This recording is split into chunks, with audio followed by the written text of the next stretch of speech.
तो फ्रेंड्स, आज के वीडियो में हम बात करेंगे कि कोलकाता हाई कोर्ट रिक्वायरमेंट 2024 का नोटिफिकेशन जारी कर दिया गया है और इसका अप्लाई भी स्टार्ट हो गया है। तो इसके बारे में हम जान लेंगे कि इसमें क्या क्या एलिजिबिलिटी है और कौन कौन इस फॉर्म को अप्लाई कर सकता है, कब तक इस फॉर्म को अप्लाई लास्ट एंड डेट यहाँ पर एंड डेट है। सब जानकारी इसमें बात करेंगे। इसमें क्या सैलरी पे रहेगा, सब इसके जानकारी एकदम फुल डिटेल्स आपको इस वीडियो में बताएंगे। तो उससे पहले आपको यहाँ पर देखिए, प्लीज़ सब्सक्राइब माई चैनल लिखा हुआ है। तो अगर आपको वीडियो पसंद आएगा तो ही आप इस चैनल को सब्सक्राइब कीजिएगा।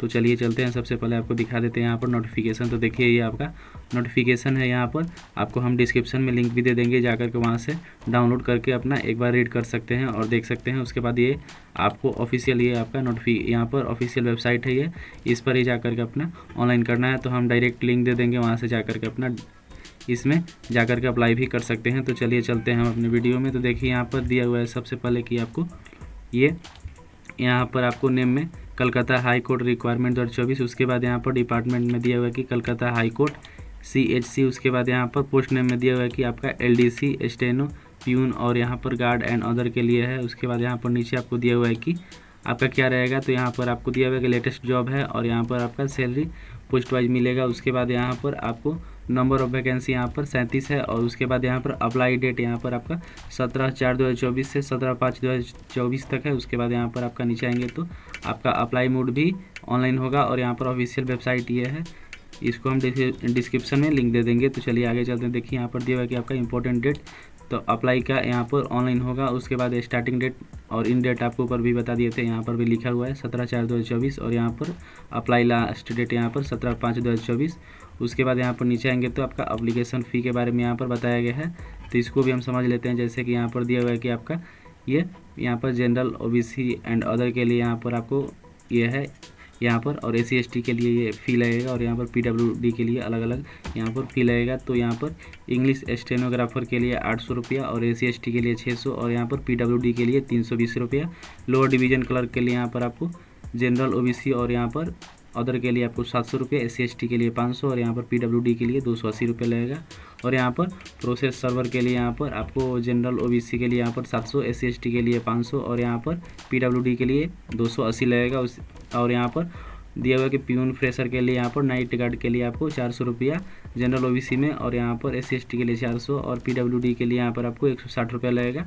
उसके बाद यहाँ पर दिया हुआ है कि एज लिमिट आपका 1/1/2024 से यहाँ पर आपका गणना होगा। उसके बाद यहाँ पर आपको नीचे दिया हुआ है कि मिनिमम एज आपका क्या रहेगा। तो यहाँ पर मिनिमम एज आपका 18 ईयर्स और यहाँ पर मैक्सिमम एज आपका 40 ईयर्स रहेगा। उसके बाद यहाँ पर एज रिलैक्सन आपको यहाँ पर एप्लीकेशन में जो नोटिफिकेशन दिया हुआ है उसके अनुसार यहाँ पर मिलेगा।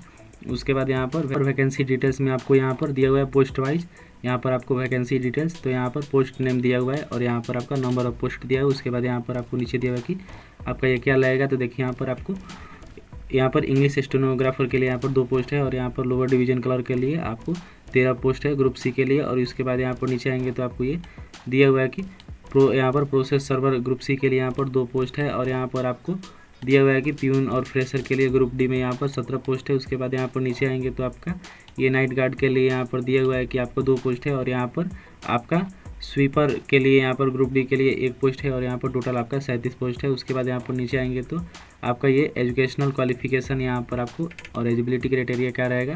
तो यहाँ पर दिया गया है कि आपको इंग्लिश स्टेनोग्राफर के लिए आपको यहाँ पर दिया हुआ है कि आपको माध्यमिक यहाँ पर आपको पास होना चाहिए और या तो आप उसके बराबर कोई भी डिग्री लिए हैं तो ये आप फॉर्म को अप्लाई कर सकते हैं। उसके बाद यहाँ पर नीचे दिया है कि आपको पास यहाँ पर आपके पास certificate in computer training and यहाँ पर शॉर्ट हैंड फ्रॉम यहाँ पर रिकॉग्नाइज इंस्टीट्यूट से आपका होना चाहिए सर्टिफिकेट। उसके बाद यहाँ पर नीचे दिया हुआ है कि आपको यहाँ पर सेटिस्फैक्ट्री स्किल इन कंप्यूटर यहाँ पर ऑपरेशन विद यहाँ पर मिनिमम स्पीड 80 वर्ड पर मिनट होना चाहिए और यहाँ पर आपको short hand and typing speed यहाँ पर दिया हुआ है कि यहाँ पर 30 वर्ड पर मिनट होना चाहिए। उसके बाद यहाँ पर नीचे दिया हुआ है कि द कैंडिडेट शुड है यहाँ पर should also have a satisfactory knowledge and skill in computer operation and application. उसके बाद यहाँ पर नीचे दिया है कि आपका लोअर डिवीजन क्लर्क के लिए क्या लगेगा। तो देखिए, यहाँ पर दिया हुआ है कि आपको सबसे पहले यहाँ पर वही माध्यमिक आपको पास होना चाहिए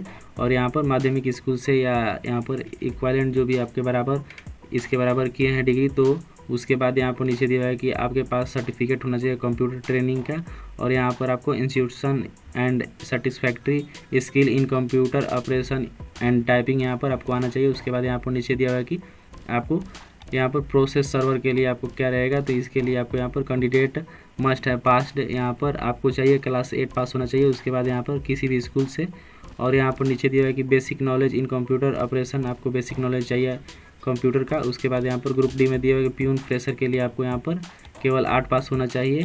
और यहाँ पर नीचे दिया हुआ है कि नाइट गार्ड के लिए आपको क्या एलिजिबिलिटी रहेगा, तो यहाँ पर आपको दिया हुआ है कि 9 यहाँ पर पोस्ट गार्ड नाइट गार्ड के लिए ग्रुप डी यहाँ पर केवल 8 पास होना चाहिए। उसके बाद यहाँ पर ओनली मेल कैंडिडेट आर यहाँ पर एलिजिबल है, फीमेल इस नाइट गार्ड के लिए नहीं है। उसके बाद यहाँ पर ग्रुप डी दिया हुआ है यहाँ पर कर्मा ये बंधु के लिए, तो यहाँ पर द कैंडिडेट मस्ट है पास 8 क्लासेस में भी चाहिए। उसके बाद यहाँ पर आपको under West Bengal board of secondary education और इक्वालेंट जो भी उसके बराबर है या board recognised by the state government of central government, candidate must भी फिजिकली फिट होना चाहिए। उसके बाद यहाँ पर नीचे दिया हुआ कि आपका सैलरी क्या रहेगा, तो यहाँ पर आपका सैलरी पे में दिया गया है कि आपको ये पोस्ट नेम यहाँ पर दिया हुआ है, अलग अलग पोस्ट के अनुसार यहाँ पर सैलरी मिलेगा। तो देखिए यहाँ पर दिया हुआ है कि इंग्लिश फ्रेशर के लिए आपको यहाँ पर दिया हुआ है कि 32,000 से यहाँ पर 82,900 तक मिलेगा। और यहाँ पर लोअर डिवीजन क्लर्क के लिए आपको ग्रुप सी के लिए यहाँ पर 22,700 से 58,500 तक। उसके बाद यहाँ पर आपको यहाँ पर प्रोसेस सर्वर के लिए यहाँ पर आपको मिलेगा, यहाँ पर नीचे दिया हुआ है आपको यहाँ पर 21,000 से 54,000 तक। उसके बाद यहाँ पर नीचे दिया है कि यहाँ पर आपको प्यून और फ्रेशर ग्रुप डी के लिए आपको यहाँ पर 17,000 से लेकर 43,600 तक। उसके बाद यहाँ पर नाइट गार्ड के लिए यहाँ पर वही है 17,000 से 43,600 तक, और इसमें भी वही है आपको कर्मा बंधु के लिए 17,000 से 43,600 तक। उसके बाद यहाँ पर सिलेक्शन प्रोसेस में आपको केवल रिटेन एग्जाम पास करना है, यहाँ पर दिया हुआ है। और उसके बाद यहाँ पर आपको क्या इंपॉर्टेंट डॉक्यूमेंट्स लगेगा, तो यहाँ पर नीचे दिया हुआ है कि scan copy of recent passport size colour photograph, उसके बाद स्कैन सिग्नेचर लगेगा, और यहाँ पर एजुकेशनल क्वालिफिकेशन लगेगा, और यहाँ पर valid identity proof, domicile certificate, caste non creamy layer, EWS certificate, और यहाँ पर सर्टिफिकेट ऑफ डिसेबिलिटी लगेगा, और यहाँ पर आइडेंटिटी कार्ड आपका लगेगा ऑफ पटना यहाँ पर पटना हाई कोर्ट और कोर्ट्स यहाँ पर सबऑर्डिनेट टू दिस कोर्ट यहाँ पर लगेगा। उसके बाद यहाँ पर जो भी आपका कागज़ यहाँ पर है अदर, तो भी आपको यहाँ पर ले जाना है। उसके बाद यहाँ पर नीचे दिया हुआ कि हाउ टू अप्लाई, तो इसको भी हम समझ लेते हैं। सबसे पहले आपको इस ऑफिशियल वेबसाइट पर जाना होगा, और जाने के बाद यहाँ पर आपको रजिस्ट्रेशन करना होगा। रजिस्ट्रेशन करने के बाद आपको एक ID पासवर्ड मिलेगा मोबाइल पर, और उसको आप यहाँ पर फिल करना है। यहाँ पर now log in with user ID and password fill application. उसके बाद यहाँ पर आपको जो भी आप यहाँ पर upload the required important documents को यहाँ पर अपलोड करना है, और एलिजिबिलिटी जो भी आपको उसमें मांगेगा उसको फिल करना है। उसके बाद यहाँ पर आपको पे एप्लीकेशन फ़ी यहाँ पर अपना करना है, और उसके बाद प्रीव्यू करके देख लेना है। आपका अगर गलत होगा तो उसकी एडिट कर सकते हैं। और यहाँ पर नीचे दिया है कि now submit your application and take a print out. उसके बाद आपको प्रिंट आउट निकाल लेना है। और उसके बाद यहाँ पर दिया है कि प्लीज़ सब्सक्राइब माई चैनल। तो अगर आपको वीडियो पसंद आया होगा तो चैनल को जरूर सब्सक्राइब करें और अपने दोस्तों के पास भी शेयर करें। तो मिलते हैं नेक्स्ट वीडियो में, तब तक के लिए बाय बाय।